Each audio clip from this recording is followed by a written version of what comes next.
Merci de regarder CRTV News. Il est des personnes dont l'aura dépasse les frontières, des personnes qui inspirent par la richesse de leur profil et de leur parcours. Aujourd'hui, nous avons rendez-vous avec l'une d'elles. Najat Vallaud-Belkacem a inscrit son nom dans l'histoire politique de la France en devenant en 2014 la toute première femme ministre de l'Éducation nationale après avoir porté le ministère des droits de femmes et assumé plusieurs mandats d'élu. Entretien aujourd'hui avec une femme politique, une figure féministe, une auteure engagée aussi, mais surtout une personne dont la fermeté des convictions n'a d'égal que la richesse de sa vision. Najat, bonjour. Bonjour, merci de votre invitation. Le Cameroun, c'est comment? C'était la première fois que je venais et franchement, c'est une très belle découverte. Ça m'a donné envie de revenir. Pour cette relation entre nos deux continents, j'ai envie de dire c'est encore plus vrai qu'on a besoin de s'appuyer sur la société civile. Pourquoi? Parce que c'est dans cette société civile qu'on trouvera une forme de partenariat à égalité. Celui qu'on appelle de nos voeux, tu l'as dit tout à l'heure, depuis tellement longtemps, et on a l'impression que ça reste lettre morte, qu'on est encore trop souvent dans les relations intergouvernementales sur des espèces de vieux cadres qui relèvent davantage de la charité que de ce partenariat juste et équitable dans lequel les deux continents ont une place à table. Eh bien, je crois que de la société civile peuvent venir ces conversations à égalité, peuvent venir ces solutions créatives. Vous êtes là pour repenser en quelque sorte des relations entre l'Afrique et l'Europe. Et dans votre casquette nouvelle de directrice de l'ONG One, quel est le message que vous avez tenu à porter au cours de cet événement? D'abord, l'enthousiasme que je ressens a priori pour cette dynamique qui consiste à s'appuyer sur les sociétés civiles pour construire ce nouveau partenariat pays d'Afrique et pays d'Europe, dont la France. Parce que je pense que vraiment la société civile, c'est ce qui permet d'installer des relations basées sur le travail en commun, sur l'activisme, donc les valeurs en partage, plutôt que sur des calculs politiques qui ont montré toutes leurs lacunes ou toutes leurs faiblesses ces dernières décennies. Et je pense que ce qu'il nous reste à faire maintenant, je n'appartiens pas au gouvernement français, mais si j'y appartenais, je dirais que ce qu'il nous reste à faire, c'est véritablement donner les moyens à cette société civile de se saisir de ce nouveau partenariat et de cette coopération. Concrètement, quand on dit société civile, on dit des gens qui sont engagés dans un travail, dans des activités diverses et variées et qui vont faire ça en plus du reste. Donc il va falloir quand même leur donner les moyens de fonctionner parce que si on ne s'appuie que sur leur bonne volonté, j'ai peur que ça finisse par s'essouffler. Que l'engouement s'estompe. Justement, parlant de société civile, le switch que vous faites est intéressant parce que vous partez de la figure politique à, j'ai envie de dire, l'activiste ou le membre de la société civile. C'est deux frontières ou deux domaines qui ont des relations pas toujours évidentes. Comment est-ce que vous avez réussi à entrer dans la peau dans l'un et l'autre domaine? Mais précisément, je pense que c'est parce que j'ai traversé ces deux domaines d'une certaine façon que je crois à peu près percevoir les richesses et les apports d'un domaine comme de l'autre. C'est-à-dire, je ne fais pas partie des gens qui disent la politique ça sert à rien, on va se contenter d'agir ailleurs. Non, la politique c'est très important. C'est quand même le politique qui signe les lois, les décrets, qui adopte les budgets à la fin des fins. Donc, c'est très important que des gens continuent de s'engager en politique. Et c'est très important de demander à nos politiques d'être redevables des engagements qu'ils ont pris aussi. Donc voilà, donc cette relation avec eux, elle doit être absolument étroite et quotidienne. Mais ce que je comprends aussi aujourd'hui davantage, c'est que tout ce qui est impulsion au changement majeur, tout ce qui est aspiration à une société plus juste, plus égalitaire, plus libre, plus prospère, etc., ça vient plutôt de la société. Et donc, en fait, si on considère que c'est bien d'aller vers du changement, si on considère que la situation telle qu'elle existe aujourd'hui n'est pas satisfaisante, alors il faut s'appuyer sur cette société. Et au sein de cette société, vous avez évidemment tous les âges, mais c'est vrai que c'est particulièrement enthousiasmant de regarder ce qui se passe du côté de la plus jeune génération, parce qu'elle porte aussi un cadre intellectuel, un cadre mental qui est différent, qui est adapté à l'époque qui est la nôtre. Et donc, on doit l'accompagner, on doit l'encapaciter, cette jeune génération. Et moi, ce que j'ai vraiment appris, pour répondre à votre question en passant d'un côté de l'image à l'autre côté de l'image, c'est qu'il ne faut mépriser aucun de ces deux côtés. Ouais. Les deux ont toute leur plus-value, les deux doivent le plus possible travailler ensemble. Vous avez, comme c'était le cas récemment, une enquête qui demande aux jeunes filles d'aujourd'hui, âgées de 9 à 18 ans, si elles seraient attirées, intéressées par la politique. En fait, elles sont de plus en plus nombreuses à s'en détourner. Pourquoi ? Parce qu'elles voient ce que nous voyons, nous. Elles voient la violence qui se déverse sur les femmes engagées en politique ou les activistes. Elles voient la misogynie qui se déroule, elles voient les appels au viol, les appels au meurtre, elles voient le nombre incroyable, je ne regarde ça que récemment à l'aune de la France, de jeunes femmes activistes qui finissent par fermer leur compte Twitter, leurs réseaux sociaux, ne plus aller dans les médias parce que vous comprenez, c'est trop dur ce qu'on reçoit et puis mes enfants, je supporte plus qu'ils voient ça, etc. Et donc elles ferment ça. Et donc qu'est-ce qui se passe à chaque fois qu'il y a cette fermeture de compte ou cette absence des médias, c'est la parole des femmes qui recule. Et donc moi, quand je regarde tout ça, je comprends que la jeune génération des filles soit peut-être peu tentée de se diriger vers cet engagement, vers la politique. Mais je voudrais vous dire pourtant, sincèrement, qu'on ne peut pas faire autrement. Qu'on ne peut pas faire autrement, parce que le monde dans lequel les femmes ne sont pas aux commandes est un monde particulièrement sombre pour les femmes et les filles. Et c'est dans cette optique de réellement permettre que politique et société civile fassent voix commune pour construire un meilleur monde, que vous êtes là aujourd'hui pour le Forum Afrique-Europe, mais aussi que vous avez porté plusieurs combats, même dans votre casquette de femme politique. J'ai envie qu'on revienne un peu sur la Nadia Talot Belkacem, qui est toute jeune femme et qui devient ministre en 2012 et porte-parole du gouvernement. J'étais impressionnée par ce courage et cette capacité à ne pas se laisser démonter par l'avalanche des critiques. De quels outils on s'arme quand justement on entre dans ce monde politique-là, à cet âge-là?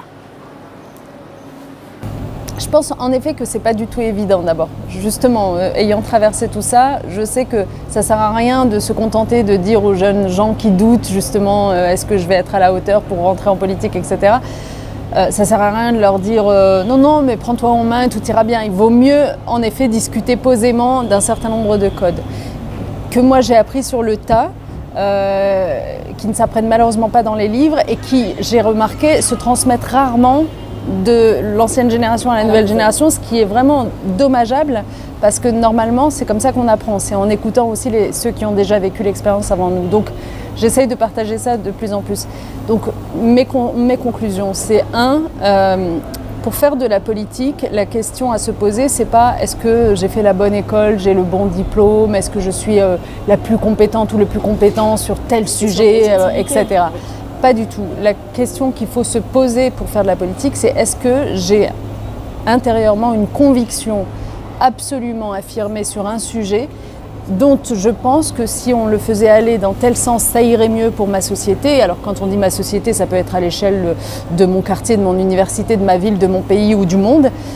Sur tel sujet, je sais qu'il faudrait aller dans tel sens parce que vraiment ce serait mieux.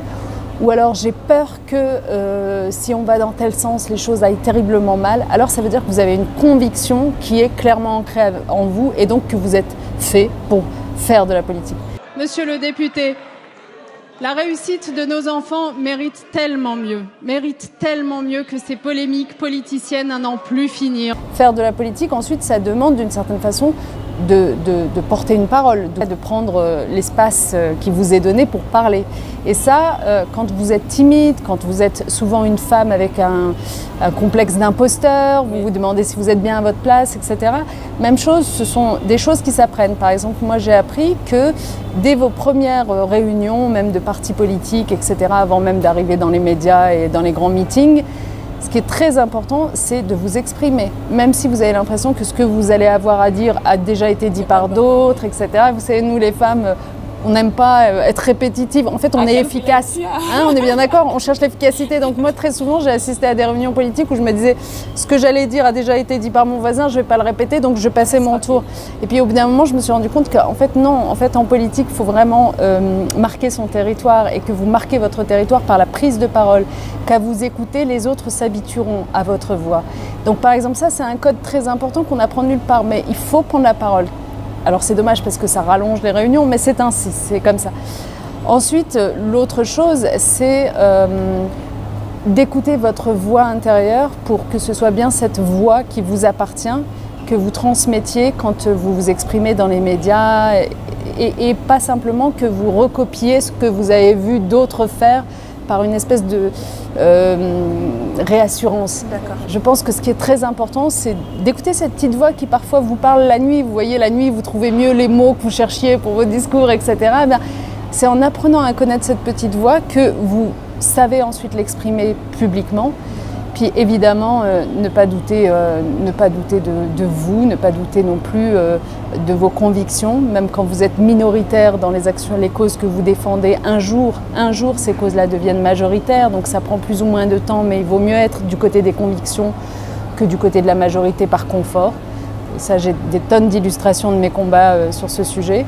Et puis enfin, ne pas douter aussi de la vie, parce que la vie a beaucoup d'imagination, c'est le titre d'un livre. Ouais, en 2017, exactement. Voilà, la vie a plus d'imagination que toi, et dans lequel j'explique que c'est souvent après des échecs, des portes qui se sont fermées, qui sur le coup, je sais pas, un concours raté ou une élection perdue, ou sur le coup vous font mal parce que vous vous dites mais ça y est, tout ce que j'avais tracé s'écroule.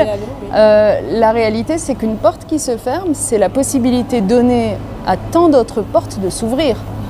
A contrario, si la première s'était ouverte, les autres s'étaient fermées, puisque on ne peut pas faire tout en même temps, on n'a que 24 heures dans une journée. Donc en fait, on est dans un monde quand même qui est plein d'opportunités, et il faut le saisir comme ça, il faut se dire, ok, cette porte qui s'est fermée, quelles sont les autres portes à qui elle permet de s'ouvrir? L'une des questions quand on parle des femmes, quand on parle d'ouverture des portes aux femmes, ce qui fait débat, même dans notre contexte, c'est la notion de discrimination positive, le fait de devoir imposer aux partis politiques, au gouvernement, aux entreprises de mettre des quotas pour les femmes. Vous avez beaucoup soutenu cette façon de faire. Pourquoi? Moi, je crois véritablement à la valeur de chaque individu, et entre nous, ce qui me surprend, c'est que ceux qui s'opposent aux règles de parité justement utilisent l'argument de l'universalisme, etc. De la méritocratie. Ou de la méritocratie, on ne devrait pas regarder le sexe des anges, etc. Sauf que, je suis désolée, mais la situation historique n'est pas normale. La situation de sous-représentation à ce point des femmes dans l'espace public, dans la politique, au poste de commande des entreprises, etc., n'est pas normale. C'est une anormalité, une injustice qu'il faut absolument réparer et qu'il faut interroger d'ailleurs. À quoi elle est due?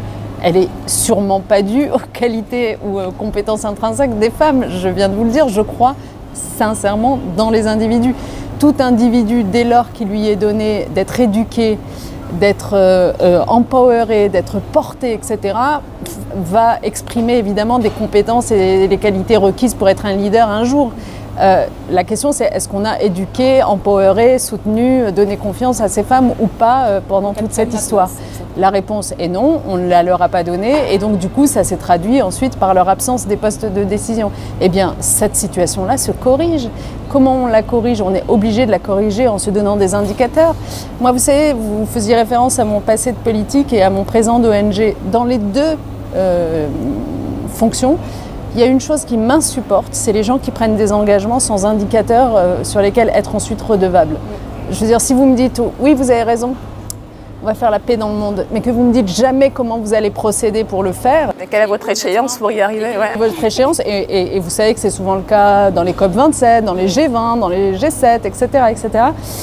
Moi, ça, je ne peux plus. Donc la parité, pour revenir à ce sujet, c'est un engagement précis, avec une échéance, avec des chiffres à respecter et qui sont imposés par la loi, et je trouve que c'est la bonne façon de procéder. Et je vous assure que dans quelques années, ce sont les hommes qui remercieront ces lois parité là où elles existent, parce que quand enfin, j'espère, on aura rétabli un équilibre, il arrivera sans doute qu'à un moment donné, il y ait plus de femmes qui décident de s'engager dans la vie publique et que les hommes se retrouvent en moins grand nombre et ils seront bien contents d'avoir des règles de parité pour leur assurer qu'ils sont quand même quasi à égalité. Justement, vous avez mis ces convictions-là dans plusieurs ouvrages. Jusqu'ici, on a cité le premier ou le deuxième, La vie a plus d'imagination que toi. Ça me donne l'occasion d'interroger l'origine de cet engagement, de cette volonté de faire bouger les lignes. En fait, je vais vous dire, pendant longtemps, j'aurais eu du mal à vous répondre, mais ça, c'est la maturité qui vient. Enfin, je suis plus âgée que vous, mais vous allez voir, quand vous atteignez un certain âge, vous vous rendez compte qu'il y a des choses qui n'étaient pas là par hasard. Que, en réalité, par exemple, les conditions de mon enfance, moi qui suis née au Maroc, dans une terre très aride, dans le nord du Maroc, dans le Rif, monté en France par regroupement familial. Absolument, avec mes parents poussés à l'exil finalement, tout simplement pour pouvoir manger et puis élever leurs enfants.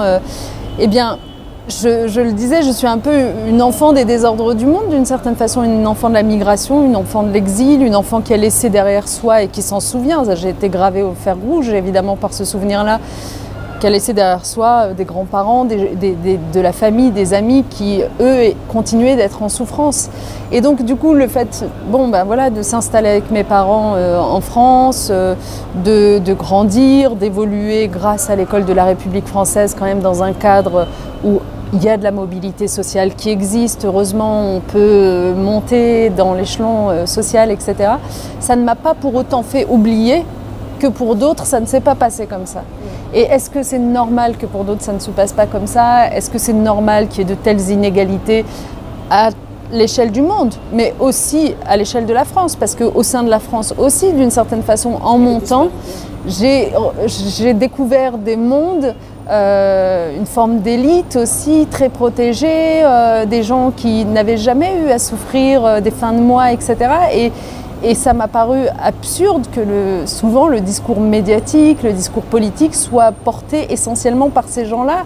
Et je me suis dit, non en fait. Il y a forcément un déphasage, une déconnexion des réalités, exactement. En tout cas, si on veut que le politique apporte des réponses efficaces aux questions de fin de mois, justement, à la précarité, au chômage, etc., ça ne peut pas être une minorité de gens qui n'ont jamais connu ces situations-là, qui en traitent, qui écrivent les lois, qui en parlent dans les médias. Or, encore aujourd'hui, ça ressemble un peu à ça. C'est certainement pour ça que vous œuvrez au sein de la section France de l'ONG One à réduire l'extrême pauvreté. Comment ça se passe jusqu'ici? Concrètement, votre travail, c'est de faire quoi? En fait, One, c'est une ONG d'un genre bien particulier, c'est-à-dire qu'on n'est pas des humanitaires sur le terrain en train d'aider les populations. C'est très important, ce type d'ONG-là, heureusement qu'elles existent. Mais nous, on est une ONG dite de plaidoyer, un peu de lobbying en quelque sorte. C'est-à-dire que nous, ce qui nous intéresse, c'est comment est-ce qu'en amont de toutes ces crises qu'on constate, la famine, l'extrême pauvreté, le non-accès à la santé, etc., comment est-ce qu'on adopte des lois et des mécanismes de financement à l'échelle internationale pour faire jouer la solidarité internationale entre les pays quand il y en a besoin en temps de crise, mais aussi pour prévenir en amont les dysfonctionnements. Je veux dire, c'est pas normal que, par exemple, des enfants sur le continent africain, notamment en Afrique subsaharienne, continuent de mourir de la rougeole ou de la rubéole. On est bien d'accord, ça n'est pas normal. Les vaccins existent. Comme c'est pas normal, nous, on va construire des mécanismes, par exemple Gavi, l'Alliance des vaccins, que vous devez connaître forcément, elle intervient aussi ici. Eh bien, ça a été l'objet d'un intense plaidoyer de notre part, lobbying, pour que soit mise en place cette structure qui va aller vacciner des millions d'enfants, gratuitement, dans les endroits les plus reculés, auprès des populations les plus vulnérables.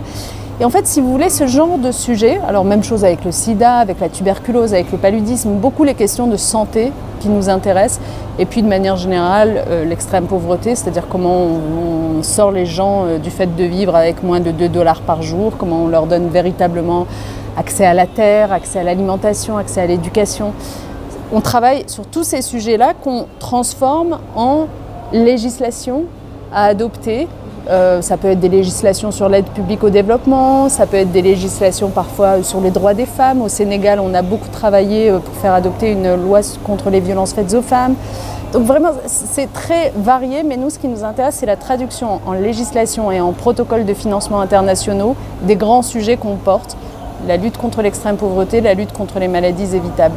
Pourquoi est-ce que tous ces sujets m'intéressent? J'ai envie de dire, puisqu'on est ici au Cameroun, je vous parle d'abord comme une enfant qui tire ses racines de ce continent africain. Pour sortir, on parle beaucoup de la Française qui œuvre, alors qui fait carrière dans la politique en France, mais un peu moins quand même de la Marocaine.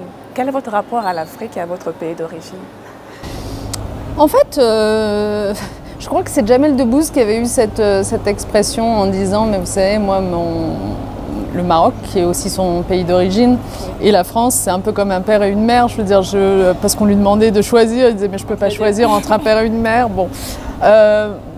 Moi, je me sens, honnêtement, je suis tellement investie dans la vie politique française, même si j'en fais plus en première ligne aujourd'hui, je continue à me considérer malgré tout comme un personnage politique. Je suis tellement investie dans la vie politique française que j'ai le sentiment que c'est d'abord là que, si vous voulez, j'exerce mon activisme, etc. Voilà. Et je trouve que c'est normal d'une certaine façon, parce que c'est compliqué de l'exercer dans deux pays à la fois, qui parfois peuvent être en plus en concurrence sur certains sujets ou en désaccord, etc. Donc mon activisme et mon envie de changer un peu le monde, c'est depuis la France que je l'exerce et c'est aussi à la société française d'abord que je m'adresse. Après, le Maroc, pour moi, c'est des racines, tout simplement, c'est une culture. C'est très important, la culture, il ne faut jamais l'oublier. Hein. La culture, c'est quand même, c'est un peu comme le lait maternel, hein. C'est ce que vous avez... C'est ce qui nous irrigue, c'est notre sève. Exactement, notre sève, du sang, oui, ça nous irrigue. Et donc, du coup, c'est vrai que parfois, j'ai éprouvé énormément d'émotions, d'abord à y retourner, à entendre des sonorités musicales, à voir aussi des changements sociétaux peu à peu s'installer, même s'il y a encore du travail. Enfin, voilà, donc je suis très très loin d'être indifférente à cette terre, évidemment. Merci beaucoup, Nadiat, d'avoir accepté cet entretien. On va vous souhaiter bon courage. Est-ce qu'il y a des ambitions politiques encore en sourdine à réaliser? En tout cas, pas que vous puissiez me souhaiter en direct, vu que pour moi-même, c'est pas très clair. Non, ce que vous pouvez me souhaiter, c'est que peut-être on avance sur la lutte contre l'extrême pauvreté dans le monde, parce que, vous savez, on n'en a pas beaucoup parlé, mais il y a une telle convergence de crises en ce moment, entre le Covid, la guerre en Ukraine qui a fait monter les prix. L'inflation, oui, on le vit de plein fouet là. Bien sûr que vous le vivez, c'est terrible, et ça veut dire que c'est la famine qui remonte, hein. Ça veut dire que c'est un certain nombre de maladies qui remontent, le changement climatique, les sécheresses, les inondations et tout ça, même chose. Ça fait évoluer la carte des épidémies. Je ne sais pas si vous avez vu à Madagascar, la peste qui maintenant, avec les feux de forêt, etc., les feux de brousse, la peste arrive de plus en plus dans les villes. Enfin, voilà, on est dans un monde, je ne veux pas être trop sombre, mais où il y a beaucoup de catastrophes actuelles et qui se présentent. Et donc je pense qu'on a vraiment besoin de prendre conscience de notre indépendance, de s'entraider et d'y répondre, parce qu'aucun de nous ne sera à l'abri tant que tout le monde ne sera pas à l'abri. C'est vraiment une des leçons du Covid-19 et je crois que c'est très clair. C'est très clair aussi que c'est pour ça qu'il est urgent pour chacun justement de s'engager. Absolument. Nadiat, engagez-vous. Nadiat, excellente suite, bon courage en tout cas dans tous ces combats que vous portez et c'était un honneur pour moi de vous recevoir sur CRTV News. C'était un entretien avec Nadiat Dalot Belkacem uniquement sur CRTV News. Bonne suite des programmes, ici toute l'info.